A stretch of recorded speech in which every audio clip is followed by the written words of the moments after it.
honor to be part of this one word series. This is part 5 in the series, the final word.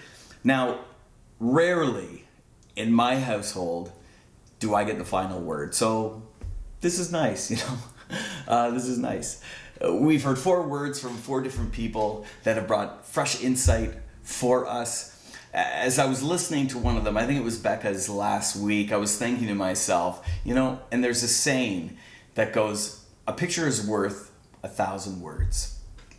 I'm sure you've heard this saying before. In this one word series that we've been doing, I've noticed that a word is also worth 1,000 words. Anyone who has been tracking with us has seen this. In the midst of these very unique circumstances, oftentimes we can narrow it down to one simple word. How often do we get home from work and we hear, "How was your day?" Or we see someone that we haven't seen in a while and they ask us, "How are you doing?" Our response, often one word. Good. One word often covers it. But behind that one word is a story. Behind that one word is meaning and substance. That one word is 1,000 words that represents the season that we find ourselves in. And so today we come to my word, which will come of no surprise, I should say, to some of you, and that is rest. I don't think anyone would deny that our world is busy. I would say more pre-COVID, but we're gradually starting to get back to that busyness that a lot of us had before. We work, we come home, meals, cleaning, laundry, hustle kids off to sports or other activities, home renovations or projects. Even when we're at rest, what does it look like? We're on our screens, we're watching a show or a game. Our minds are constantly in motion. We go. We go to bed, we sleep. Sometimes our sleep is restful, sometimes our sleep is restless, but we wake up and we repeat. We get trapped in this never-ending cycle.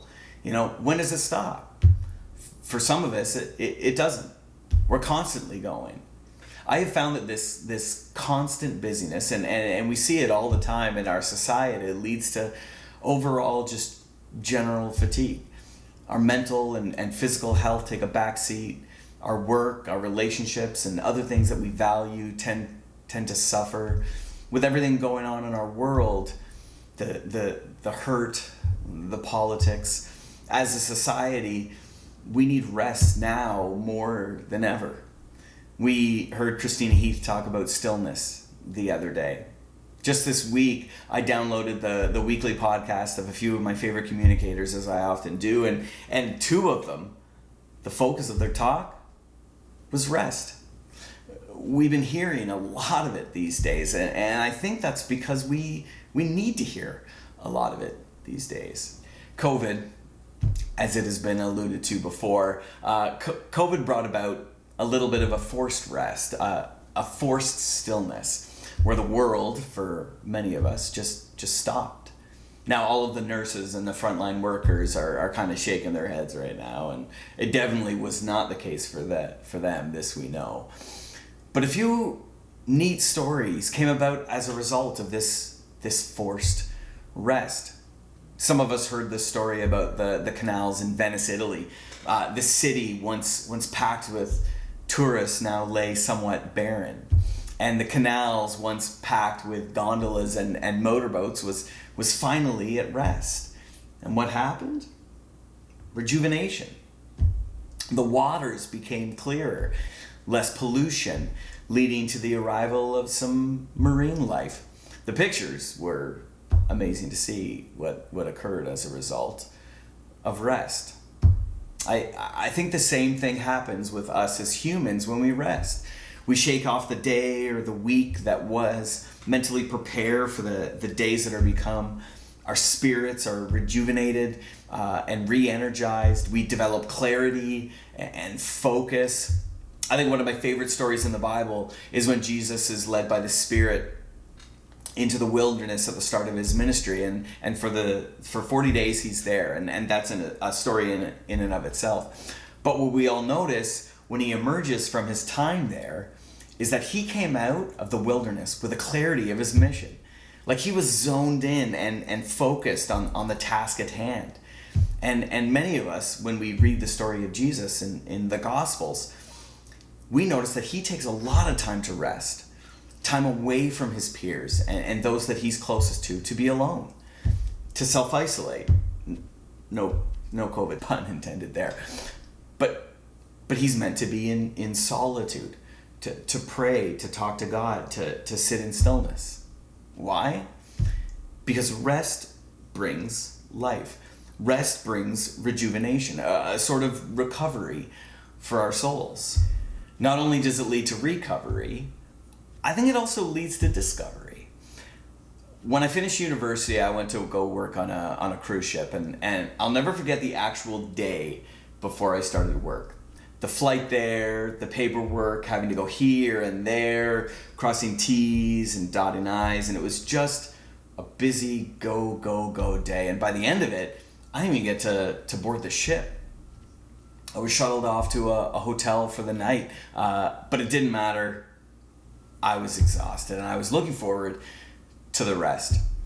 I remember going to get my room key, walking up to the hotel room and opening the door, and all of a sudden, I'm locking eyes with a stranger. I had a roommate. I'm sure my shoulders slumped a little bit as I walked in and nodded politely. No doubt he had just been through the exact same thing that I had been, preparing for his adventure, working on a cruise ship. We made an effort to make small talk, but as we discovered, there was a really big language barrier there. We managed to discover each other's names and where we were from. My roommate was from India, but that was pretty much it. As we both sat in silence, resting from the busyness of the day, that is until he went to his suitcase and took out this large, oversized book, leather-bound and clearly heavy. He opened it and started reading. I didn't know what it was, but I assumed it was a holy book of some kind. But silence resumed until I decided to read a little bit before bed. I picked up my Bible from my backpack, and out of the corner of my eye, I saw my roommate's eyes light up. "Bible?" he said in broken English.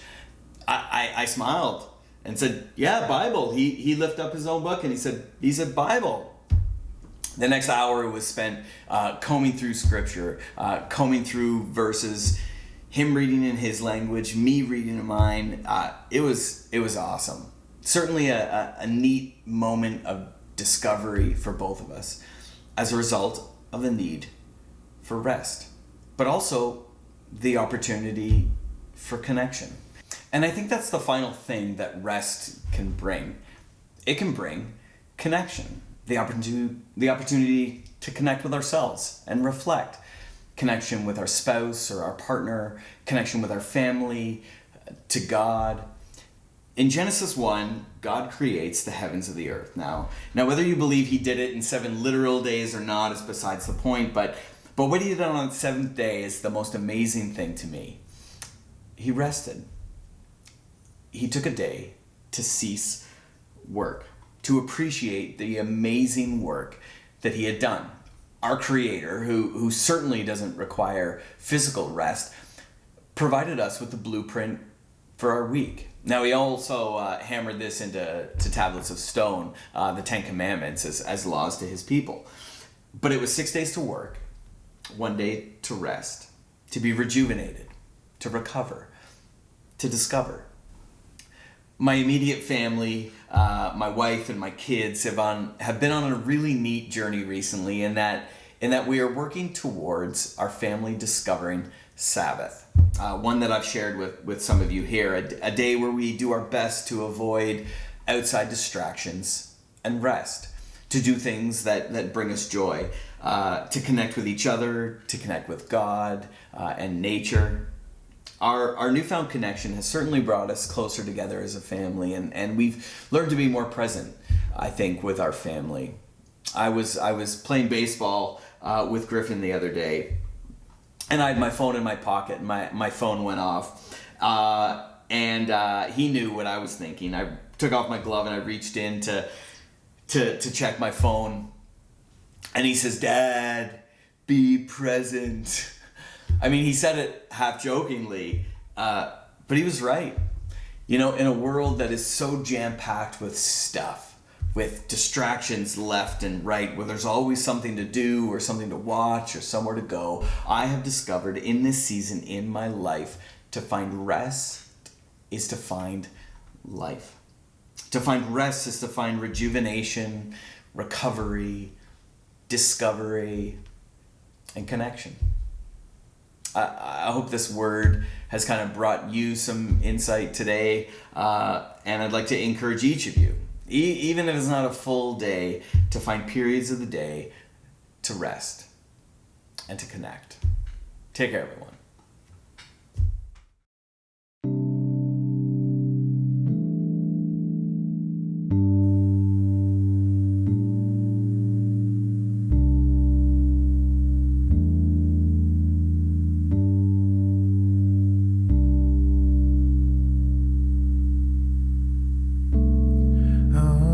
Amazing love, now what else shall I need?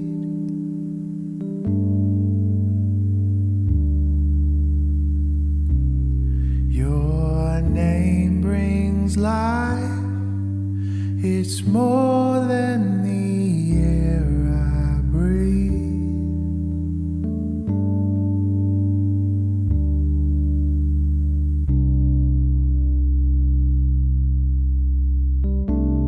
My world has changed when your life you gave for me.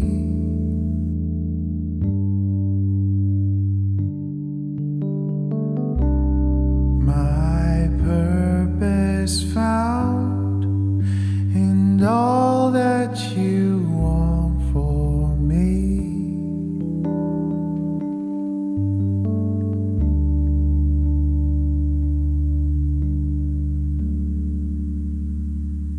And I found myself in you,